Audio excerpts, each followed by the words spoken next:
ਅਸਲਾਮੁਅਲੈकुम। ਬੱਚੇ ਦੀ ਵੀਡੀਓ ਸਾਂਝੀ ਕੀਤੀ ਸੀ ਨਾ, ਜਿਹਦੇ 'ਚੋਂ ਪੁਲਿਸ ਵਾਲਿਆਂ ਨੂੰ ਕਹਿ ਰਹੇ ਕਿ ਸਾਡੇ ਪਿੰਡ 'ਚ ਕੁਕੜੀਆਂ ਚੁੱਕੀਆਂ ਜਾਂਦੀਆਂ ਨੇ ਅਤੇ ਪਰਚਾ ਕਰਾਉਣਾ ਮੈਂ। ਅਤੇ ਬੜੇ ਧਮਾਦ ਨਾਲ ਪੰਜਾਬੀ ਬੋਲ ਰਿਹਾ ਸੀ। ਭਰਾ ਨੇ ਕਮੈਂਟ ਕੀਤਾ, ਹੁਣ ਗਲੀ ਮਹੱਲੇ ਵਿੱਚ ਇਹਨੂੰ ਕਹਿੰਦੇ ਹੋਣਗੇ ਕਿ ਜਾਹਲਾ ਵਾਂਗੂ ਬੋਲਦਾ ਏ, ਫਿਰ ਉਹ ਵਿਚਾਰਾ ਉਰਦੂ ਬੋਲਣ ਦੀ ਕੋਸ਼ਿਸ਼ ਕਰੇਗਾ ਅਤੇ ਚੱਜ ਨਾਲ ਪੰਜਾਬੀ ਬੋਲਣੀ ਵੀ ਭੁੱਲ ਜਾਏਗਾ। ਯਾਨੀ ਉਹਦਾ ਇਤਮਾਦ ਖਤਮ ਹੋ ਜਾਏਗਾ ਜਦੋਂ ਤੁਸੀਂ ਇੱਕ ਪੰਜਾਬੀ ਬੱਚੇ ਨੂੰ ਉਰਦੂ ਬੁਲਾਉਣ ਦੀ ਕੋਸ਼ਿਸ਼ ਕਰੋਗੇ।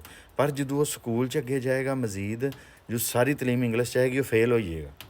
ਉਹ ਫੇਲ ਹੋਏਗਾ, ਉਹਦੇ ਤਲੀਮ 'ਤੇ ਪਾਬੰਦੀ ਲੱਗ ਜਾਏਗੀ, ਕਿਉਂਕਿ ਸਾਰਾ ਕੁਛ ਇੰਗਲਿਸ਼ 'ਚ ਹੋ ਜਾਏਗਾ। ਇਹ ਮੇਰੇ ਨਾਲ ਮੈਂ ਤਾਂ ਚਲੋ ਰੋਡ ਖੇਡ ਕੇ ਪੜ੍ਹ ਗਿਆ, ਮੇਰੇ ਸਾਰੇ ਕਜ਼ਨਾਂ ਨਾਲ ਇੰਜ ਹੋਇਆ, ਵੱਡੇ ਭਰਾਵਾਂ ਨਾਲ ਇੰਜ ਹੋਇਆ। ਉਹਨਾਂ ਦਾ ਅੱਜ ਸਭ ਤੋਂ ਵੱਡਾ ਜ਼ਿੰਦਗੀ ਦਾ ਦੁੱਖ ਪਤਾ ਕੀ ਹੈ? ਕਾਸ਼ ਅਸੀਂ ਪੜ੍ਹ ਜਾਂਦੇ। ਇਹਨਾਂ ਨੇ ਇਹ ਨਹੀਂ ਸੀ ਕਿ ਉਹਨਾਂ ਨੂੰ ਪੜ੍ਹਨ ਦਾ ਸ਼ੌਕ ਨਹੀਂ ਸੀ, ਉਹਨਾਂ ਨੂੰ ਅੰਗਰੇਜ਼ੀ ਨਹੀਂ ਆਈ। ਹਰ ਬੰਦਾ ਇੰਗਲਿਸ਼ 'ਚ ਫੇਲ ਹੋਇਆ। ਅੱਜ ਉਹ ਸਾਰੇ ਨਹੀਂ ਪੜ੍ਹੇ ਅਤੇ ਉਹਨਾਂ ਦਾ ਪਾਕਿਸਤਾਨ ਦੇ ਵਿੱਚ ਇਸ ਤੋਂ ਸਭ ਤੋਂ ਵੱਡਾ ਦੁੱਖ ਕੀ ਹੈ? ਕਾਸ਼ ਅਸੀਂ ਪੜ੍ਹ ਜਾਂਦੇ। ਫਿਰ ਕੀ ਹੁੰਦਾ?